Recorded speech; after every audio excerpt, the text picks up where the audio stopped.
Good morning बच्चों। चलिए आइए, हम लोग देख रहे थे अकबरी लोटा और हम लोग पढ़ रहे थे पेज नंबर 45। लोटा गिर गया नीचे। अब लोटा गिरा तो वह लोटा क्या किया, इसके बारे में पढ़ना है। लाला को काटो तो बदन में खून नहीं, मतलब वह हतप्रभ रह गए, आश्चर्यचकित रह गए कि ये हो क्या गया। जैसे लगा उन्हें सदमा पहुंच गया, शॉक्ड हो गए। ऐसी चलती हुई गली में ऊंचे तिमंजिले से भरे हुए लोटे का गिरना हंसी खेल नहीं। 3 मंजिले पर से लोटा गिरा, उतनी तेजी से गिरा और उस गली में गिरा जहां भीड़ भाड़ अधिक रहती है। अब लोटा गिरा तो किसके सिर पर गिरा, किसका सिर फोड़ा कि दांत तोड़ा कि नाक तोड़ी, पता नहीं। और अगर कुछ हुआ तो सारा का सारा बोझ झाऊलाल पर पड़ेगा। इस डर से झाऊलाल सन्न रह गए कि अब क्या होगा, यानी भीतर से डर गए। यह लोटा ना जाने किस अनाधिकारी मतलब लोटा को थोड़ी मालूम है कि किस पर गिरना चाहिए, किस पर नहीं गिरना चाहिए। अनऑथराइज्ड हेड पर गिर गया होगा जाकर, कि झोपड़े पर काशीवास का संदेश लेकर पहुंचेगा। और अगर किसी के झोपड़ी से होते हुए अगर किसी के सिर पर गिरा होगा तो सिर फूटा होगा और बेचारा टाए टाए फिस यानी जय सियाराम हो गया होगा, यानी मर गया होगा। काशीवास मर जाना, काशीवास इसीलिए बोलते हैं काशी में लोग जाते हैं मरने के लिए, क्योंकि वहां बैकुंठ मिलेगा डायरेक्ट। नॉन स्टॉपेज गाड़ी है बनारस काशी में। चाहे धरती पर जितना पाप कर लो, बनारस में जाकर मरो, डायरेक्ट बैकुंठ धाम। स्वर्ग में भी वीआईपी कोटा होता है, ये ऐसे लोग मानते हैं। कुछ हुआ भी ऐसा ही, और लगता है कुछ ऐसा हुआ भी। क्या हुआ, गली में जोर का हल्ला उठा, किसी का सिर फोड़ दिया हुआ लोटा। लाला झाऊलाल जब तक दौड़कर नीचे उतरे तब तक एक भारी भीड़ उनके आंगन में घुस गई। किसी का सिर तोड़ दिया हुआ, किसका है, कहां से गिरा, बोला इसी बिल्डिंग से नीचे गिरा। भीड़ घुसी।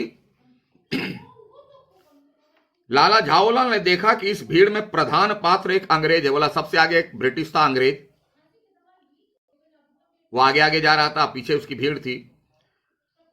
जो नख सिख से भीगा हुआ था। नख सिख मतलब, नख मतलब पैर का नख, सिख ये सिर का हिस्सा, यानी ऊपर से नीचे तक भीगा हुआ था, यानी लोटा उसी के सिर पर गिरा होगा, तभी तो पूरा भीगा।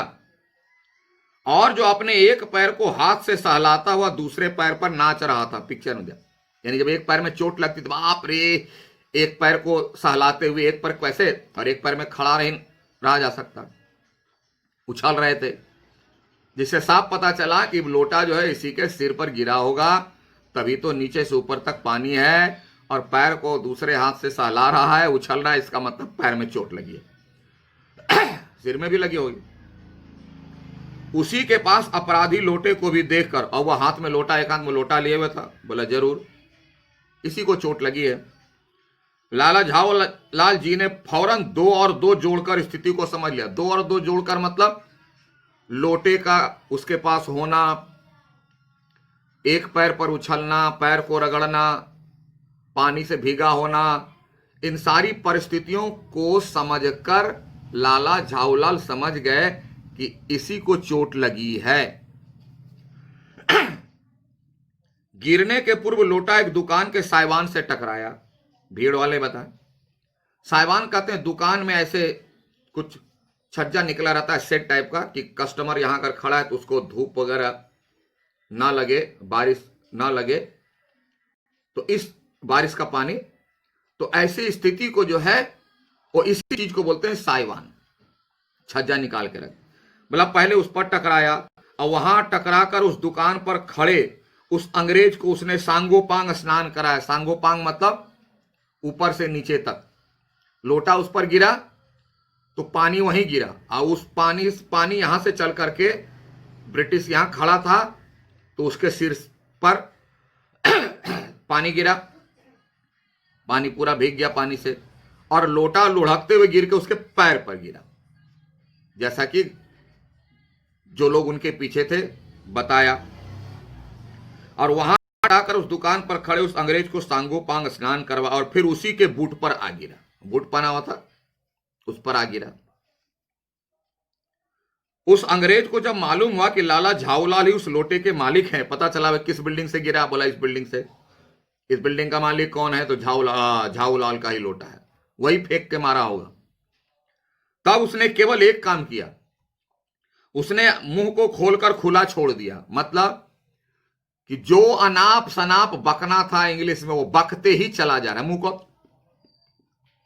जो बोलना है वो बोले जा रहा है, यानी उसका मुंह बंद नहीं हुआ उस समय से, है ना। ब्लडी पूरा वगैरह जो भी कहना था वो ब्रिटिश चिल्ला चिल्ला करके उसको अपमानित कर रहा था। लाला झाऊलाल को आज ही यह मालूम हुआ कि अंग्रेजी भाषा में गालियों का प्रकांड कोश है, मतलब इतना बड़ा डिक्शनरी है कि वह ब्रिटिश जो है गाली दे रहा है। तब से, जब से लोटा गिरा तब से अभी तक गाली दे ही रहा है। तो झाऊलाल बोलते हैं अंग्रेजी भाषा में कितना गाली है, अभी तक इसका मुंह बंद नहीं हुआ, खत्म नहीं हुई गाली। क्योंकि ऐसी अवस्था में कोई अच्छी बात तो करेगा नहीं, वह तो गाली तक की तरह ही अपशब्द यूज करेगा। इसी समय पंडित विलवासी मिश्र भीड़ को चीरते हुए आंगन में आते दिखाई पड़े और इसी समय उनका दोस्त बिलवासी जी आए। तो देखते इतनी भीड़ जमी है, भाई भीड़ क्यों लगी है। उन्होंने आते ही पहला काम यह किया कि उस अंग्रेज को छोड़कर और जितने आदमी आंगन में घुसे आए थे सबको बाहर निकाल। बोले क्या भीड़ लगाए यहां, चलो बाहर, चलो निकलो, बाहर निकलो, किसी भले आदमी का घर है, बाहर निकलो। और अंग्रेज को चोट लगी थी, अंग्रेज को रहने दिया, सबको बाहर निकाल दिया। क्योंकि झगड़ा जिनके बीच में, उन्हीं के बीच बात करने से झगड़ा संभलता है। और तीसरा चौथा जहां तो लोग तो सिर्फ उकसाने वाले होते। बिलवासी जी समझ गए, सबको बाहर किया समझा बुझा करके और बच गए ब्रिटिश। उनको चेयर दिया, बोला बैठिए सर। फिर आंगन में कुर्सी रखकर उन्होंने साहब से कहा, बोला आपके पैर में शायद कुछ चोट आ गई, बोला कुछ लगता है कि चोट लगी आपके पैर में, अब आप आराम से कुर्सी पर बैठ जाइए। क्योंकि देखो जो व्यक्ति गुस्सा होता है तो उसके गुस्से को शांत करने के लिए आपको विनम्रता अपनानी पड़ेगी, धैर्य रखना पड़ेगा, अच्छे शब्दों का इस्तेमाल करना पड़ेगा, उसकी प्रशंसा करनी पड़ेगी, तभी उनका गुस्सा ठंडा होगा, और नहीं तो गुस्सा और भड़क जाता है। बिलवासी बहुत चतुर व्यक्ति थे। उन्होंने सबसे पहला काम किया, उनको कुर्सी दी और बोले इस कुर्सी पर बैठिए। अब कुर्सी देने का मतलब क्या? सम्मान देना। कुर्सी भी दिया और इज्जत के साथ बैठा। और साहब बिलवासी जी को धन्यवाद देते हुए बैठ गए। बोले वाह, थैंक यू, बैठ गए। और लाला झाऊलाल की ओर इशारा करके बोले आप इस शख्स को जानते हैं? पंडित बिलवासी झाऊलाल की तरफ इशारा करके अंग्रेज से पूछते, बोले इनको जानते हैं? बोला बिल्कुल नहीं, और मैं ऐसे आदमी को जानना भी नहीं चाहता जो निरीह राह चलतों पर लोटे का वार करे। बोले ऐसे आदमी का परिचय लेके क्या करेंगे जो रास्ते पर लोटा से मारे? मेरी समझ में he is a dangerous criminal. बोला एकदम खतरनाक अपराधी है या मुजरिम है या। परमात्मा ने लाला झाऊलाल की आंखों को इस समय कहीं देखने के साथ खाने की भी शक्ति दे दी होती तो यह निश्चय है कि अब तक बिलवासी जी को वे अपनी आंखों से खा चुके होते। यानी जब बिलवासी जी बोले कि ही इज ए डेंजरस, बहुत खतरनाक आदमी है, तो झाऊलाल को समझ नहीं आया कि आज मेरा ही मित्र मेरे बारे में ऐसी बातें कर रहा है और बड़ी बड़ी आंखें निकाल कर। तो अगर झाऊलाल की आंखों में इतनी ताकत होती कि देखने से किसी को भस्म कर दिया जाए तो भस्म कर दिया जाता। इसीलिए यानी वे जो थे बहुत ज्यादा गुस्से में थे, बहुत ज्यादा गुस्से में थे।